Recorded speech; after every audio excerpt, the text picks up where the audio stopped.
Hello, everyone. This is Omar from the Third Rail. I hope everybody's doing fine. Another day. Today is Sunday. So today I'm going to talk about the most disgusting human being on social media, the most, what do you call it? Grifting. She runs from grift to grift. And you're probably thinking, who am I talking about? I'm talking about Brianna Wu. Brianna Wu. We see every part of the history of the... She finally blocked me when I'm not even interacting with her. Well, Brianna Wu, if you don't know, she's a person who's an opportunist. She's like those low-end diseases that sees an opportunity, then attacks the human body when the immune system is not working or is not in full strength. She has the game gauge. She'll do anything. And I have involved with her in the debate. She's dumb as a rock. Then after October 7th, she found a new gig. That gig was, I'm going to tweet as much pro-Israeli tweets as I can until I get the attention of AIPAC or other Zionist the Zionist Hespera who pays creators to just tweet all day. She'll tweet 10 times a day about Palestinians that are terrorists. She's so pro-Israeli and pro-genocide that the genocide people are saying, wait a minute, that's too much, Brianna Wu. You got to take it easy there. I mean, you got to call us out once in a while. I mean, you got to act like a human being, but she's not. So what she did is she went on a podcast with Marc Lamint. Marc Lamint is a professor, I think, in HBC college. He had wrote the book on Palestine, everything progressive except on Palestine. He's been in Israel. He's been in Palestine. He's a person, he's well educated. And she gets all that information you're going to see from Wickapedia. So I'm going to show you how idiotic she looks, how dumb she sounds, how stupid she is, and how she is she's a grifter. She's just grifting for the sake of tweeting. You understand what I'm saying here? Okay, let's see. We're going to watch this together and see what's going on. Ready? Real differently. I think the Jews were basically chased out of every country on earth since the fall of the Second Temple. You know, go look at the expulsion of Jews. It's on Wikipedia. It is a terrifying read. And, you know, eventually after the Holocaust, they wanted to create their own homeland. And, you know, to me, like you talk about the decolonialism, Israel is the most successful decolonialist project in all of human history. They went back to their homeland. They put together. Mind you, Brianna Wu gets all her information from Wikipedia. Like, Wikipedia is a known, legit site for truth and no bias where anybody could just edit anything. This is the problem. We are dealing with what do you call a subhuman here.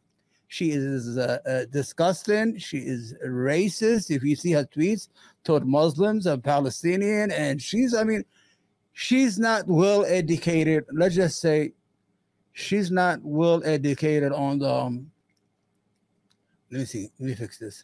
On the subject matter she's about to undertake. You understand? She's not well educated on the subject matter. So let's hear her and you'll see how dumb she sounds, because she doesn't know what Zionism is, how Zionism started, how the Israeli state came to be. She has no idea. Together, the kibbutzes that they started are one of the few examples of communism working. And you know, they built a society when everyone around them was trying to slaughter them.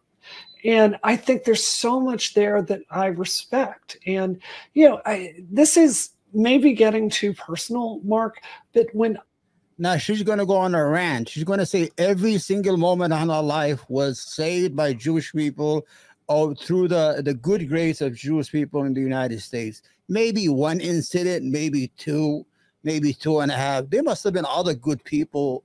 You understand? I have no issue with it. I just don't like the lie and the BS that she's going to give to try to make her point. It is a total lie. She'll touch on Black Lives Matter. She'll touch on everything.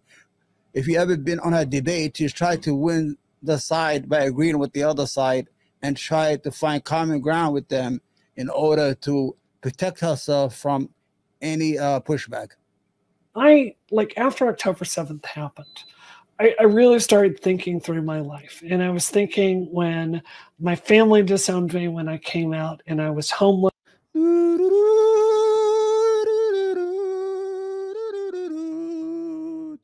It's so sad they disowned her.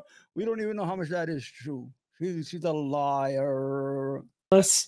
And who came to help me? It was Jewish friends. And I was thinking when I was trying to organize Black Lives Matter protests here in Boston, who helped? Let me guess. The Jews, right? Let me guess. She how she did the Black Lives Matter, because she's on a YouTube channel that's mostly viewed by Black people who follow Professor Marc Lamint. You understand? So she wants to find common ground first with the host, who's hosting her, and second of all, she wants to find common ground with the people who are writing, who are texting, whatever you want to call it, who are commenting. Write a check for a lot of the infrastructure. Who showed up to help it make it happen? It was a lot of Jewish people here in Massachusetts. What's more? When I was having trouble during Gamergate, who reached out and helped me out? It was Jewish friends. Let me guess. So I started thinking through what my life would be like if all those Jewish friends weren't there for me. And it was a very different life. So the thing more, I don't have no issue of what she's saying or anything like that, but it's a lie, man. It's a lie. Even the Jewish people saying, what? All the time, and they're not even helping their own community in Crown Heights, New York? What will happen to Brianna Wu if the Jewish people did not help her? What would have happened to her? She would have been homeless, uneducated, unable to collect money for Black Lives Matter, and unable to fight Gamegate, whatever it is. And what would our life has been like? You're a failure. You're a failure.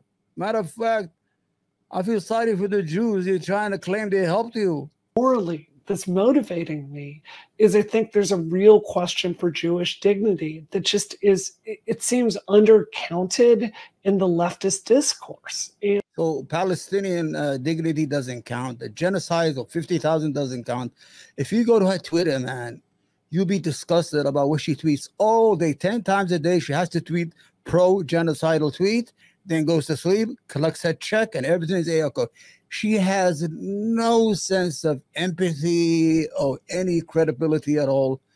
And it's just, it seems really obvious to me, and I'm confused why other people can't see that. Yeah, all right. Again, the idea that there's something. Hold on, I want you to understand. Professor Marc Lamint is a very patient individual. He doesn't push back hard. He just kills you softly with facts. That's what he did to her. You're gonna see she ran away with her tail. She cut her tail off. She didn't even put it between her legs. Go ahead. Decolonial about the formation of the state. Again, even Zionists didn't argue that. They acknowledged that they were colonizers. You made a point, and it may have been a slip of the tongue, but you said sort of after the Holocaust, this idea of forming Israel. The Zionist movement begins not only decades before the Holocaust, it begins decades before Hitler even rises to power. Yeah, but that's when it got steam. We both know that. No. She doesn't know. She doesn't know how the Zionist movement started. She has no fucking idea. She's just tweeting for the money. She's reading Wikipedia. If you know, Mark is not going to go back. Zionism was actually started by Christians in Europe called the Restorationists, the Restorationists or something like that. The whole idea was, they believe, was to put the Jews back in Israel for two things, so they could have the return of Jesus, and the second thing is the rapture. You say I'm not a religious guy, and the second is, it was through anti-Semitism. They just want to get rid of the Jews from Europe. She has no idea that Zionism was actually started by Christian Zionists. That it was only introduced to Jews in the 1880s and 1890s, led by Herzl. Go ahead, man. Go ahead, Mark. That's what gave it the push to become into reality, right? That certainly created an intensity. But if the argument is that the Balfour Declaration was what gave them license for a Jewish state, and that was 1917, the declaration, three decades prior, then we can't have it both ways, right? We can't say, well, that's the impetus, and then say you can say that we got you over the finish line, but we can't make the reason why I'm not nitpicking again. Are you arguing the Holocaust was not the reason that a bunch of Jews started buying land in that region and starting to? You see, she's an idiot. So the reason is he's putting the are you arguing the Holocaust? Are you really arguing the death of 6 million Jews was not the reason for the Jewish state? The idiot dingbat here, she doesn't know that the declaration, the Balfour Declaration, was declared in 1917, that Britain said they will create a Jewish state for the Jews on Palestine. She has no idea about that history, nothing at all. All she has to do is she got these talking points that she tweets every day. I'm going to tweet this. I'm going to tweet that. The Palestinians keep on killing themselves and killing their children just to make the Israelis look bad. That's what it is. It is what it is.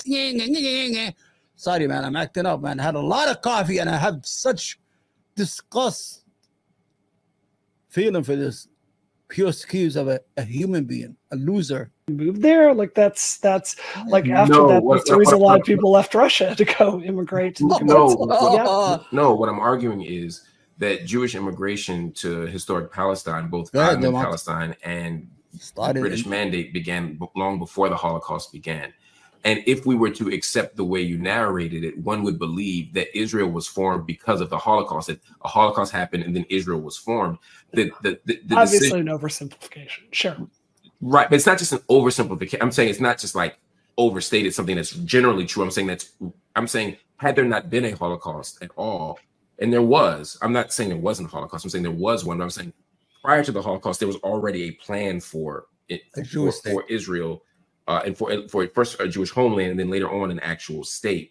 That was not occasioned by the Holocaust. 1882, we see this happening. Long before Hitler rose to power. So I'm just saying she doesn't know that. She doesn't know anything. She's just tweeting for the sake of tweet, collecting that blood money that she gets probably every month, whatever it is, $1,000, $2,000, whatever it is, she's always collecting. We can't make this. It's historically dishonest. Are you really claiming the Holocaust was not a major factor for there being? Are you really trying to deny the Holocaust? Are you really trying to? Idiot, he's trying to say that the idea of a Jewish state was started in the 1870s, then introduced to Jewish scholars in the 1880s and 1890s, and declared in 1917 by the Balfour Resolution. The whole idea, yes, the Holocaust did happen. Yes, it did prove a point that a Jewish state is needed for the Jews because the Europeans kept on killing them for centuries. That we have no issue with that. The whole issue here is trying to tell you, idiot, is that the reason that Israel was founded as a state is not due to the Holocaust. It has been planned for 30, 40, 50 years. And the Jews started immigrating to Palestine in the 1910s, the 1920s, and bought land there. And a matter of fact, on 1948, when Israel declared its independence, Jews only owned 6% of private land. But interest in international goodwill to create a Jewish state. Of course, that's a major factor. Right, but that again, you just made a different claim. I'm not disagreeing with the claim you just made. I'm disagreeing with your initial claim, which was that, and again, it may seem pedantic, but it's not, because part of how Israel's colonizing project gets erased or gets whitewashed is that we focus on this horrific moment of the Holocaust as the occasion for creating the Zionist movement. And what I'm saying is the Zionist movement happened 5 decades prior to the Holocaust. 50 years before that. 50 years, that's what he's saying. 5 decades prior to the Holocaust. And so we have to look at the political lot. Theodore Herzl knew nothing about a Holocaust. Right, so we can't say that that's why it started or that's why it happened. Again, I don't disagree that it gave international goodwill. I don't disagree that that created a different kind of urgency. I don't disagree that that created and really sort of played upon many of the tensions that happened between the British and the early issue or the later issue, right before Israel was formed. I'm not disagreeing with any of that. That would be a straw man. I'm talking about the initial claim, and the only reason I'm pushing back against it is because it's hard to look at Israel as a colonizing project. It was a Holocaust, and they ran to Palestine and created Israel. All about the Benjamins. That's not my issue. My issue is long before the Holocaust, they ran to Palestine and dispossessed. And to be very clear, I have no issue with there being a Jewish homeland there. There's no issue. I have no issue with Jews living there. I think every Jew that's there should stay and live and build. I'm simply saying that everyone should have the same rights while they're there, that there should not be an apartheid state or an ethno state. And this idea that the Zionist movement wasn't a colonizing project, I mean, I guess the question I would have for you is, why did Theodore Herzl say it was? Why did the Jewish founder, not the founder, the one who took it from the Zionist Christian, Herschel, I think his name was, said this was a colonial project. All Jewish Israeli Zionists said we are going to colonize this land, and we're going to face a lot of pushback, violence pushback, and we're going to have to use violence against the native population in order to replace them. A lot of scholars said that. A matter of fact, the Iron Wall theory goes on the basis that we must use force to replace the native population. And Weitzman said was, if the people who actually created the Zionist movement say, hey, we're colonizing, why do you feel comfortable saying that they're wrong and that they weren't colonizers when they themselves said, hey, here's what we're doing? I mean, they look, I mean, if you look at, I'm just going to pull this up really fast as one example, right? You know, why did she laugh?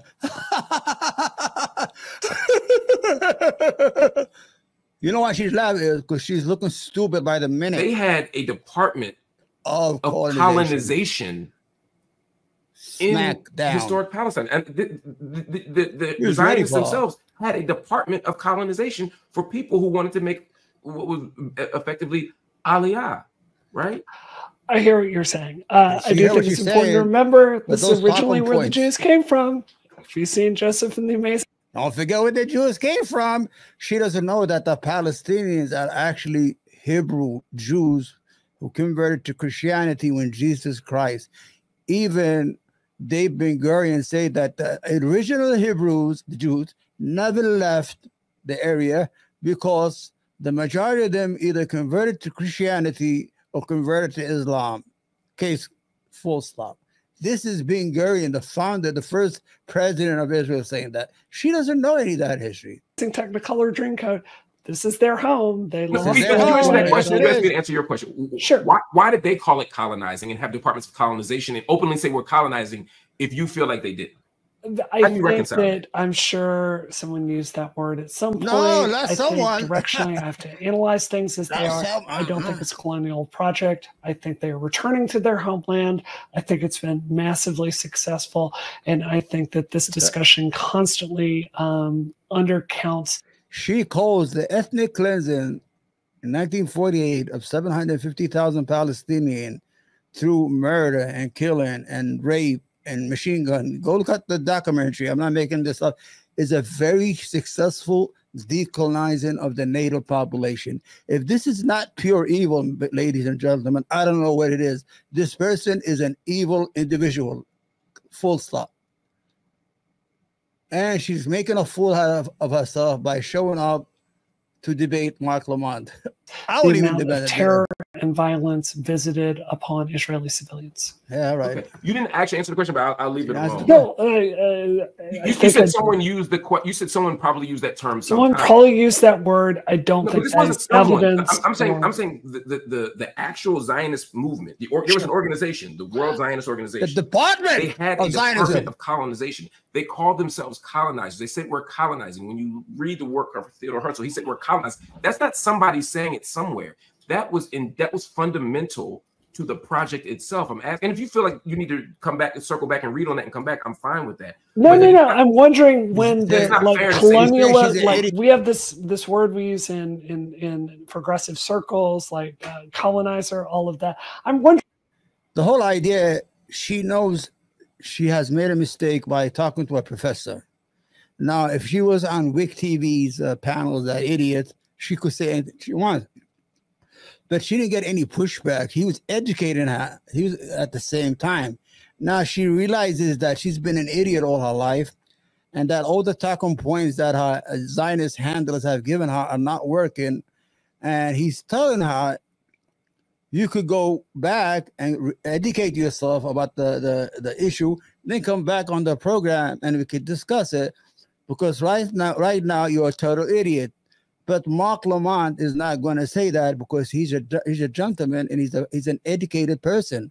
People who are educated, like professors, like doctors, even Israelis, man, they know how to make their point without bringing this idiot here who looks like she's drowning and talking out of her nose. You understand? She looks like she's drowning. You know, her face, she looks like she's inside water. You know, when you see a person's face through the water, this is what it looks like. Pure excuse for a human being. Disgusting. Filth. At what point that like academia took place, because I would suspect it has a very different interpretation today than it did back then. That would be my initial guess, but you're right. I should probably read more. Yeah, you should. About that. I was going to say, I don't want you to get. So she admitted she's a dummy. You saw that? Yeah, right. I'm an idiot. Let me get out of here. Can I leave, please, Mark? Can I leave? I spent my career reading and talking about this. So when did settler colonialism? When did this academic? Yeah. So in 1902, Theodore Herzl writes a letter. No, settler colonialism. When did this start becoming? Settler colonialism is a more modern sort right. of. So that's when colonialism kind of takes a darker turn of phrase, right? So that's when colonialism became recognized as problematic. But it doesn't mean that the act wasn't less problematic. They acknowledged that they were colonizing. When did colonizing not have a negative? You know what, Mark? Invite me back. Let me get out of here, Mark. Let me get out of here. This is frankly out of my wheelhouse. Fair enough. I respect when people just say that. Thank you. Anyway, it's so much fun having you on. I want to bring you on to talk about other stuff too, gaming, all the other stuff. So, I want to learn. So, and this is called Night School because we learn. It's a global class. Night School. We had to educate. That's right. That's Mark, I genuinely, Destiny said this at the end of your debate with him, and I want to reiterate the same thought. This is such a heated topic, and what did you I felt very respected here. I hope you felt the same. We don't have to agree on this to both be Americans and to both want a Democratic Party that's going to fight harder for Black people and actually. All right, what the hell is she talking about? You just lost the debate. What does the Democratic Party and Destiny has to do and Black people? You see how fucking disgusting she is. Once she loses, she tries to win. Once she's losing, she tries to win over the person debating her by throwing out stuff that they like. But he's not going to fall for that. He's not an idiot.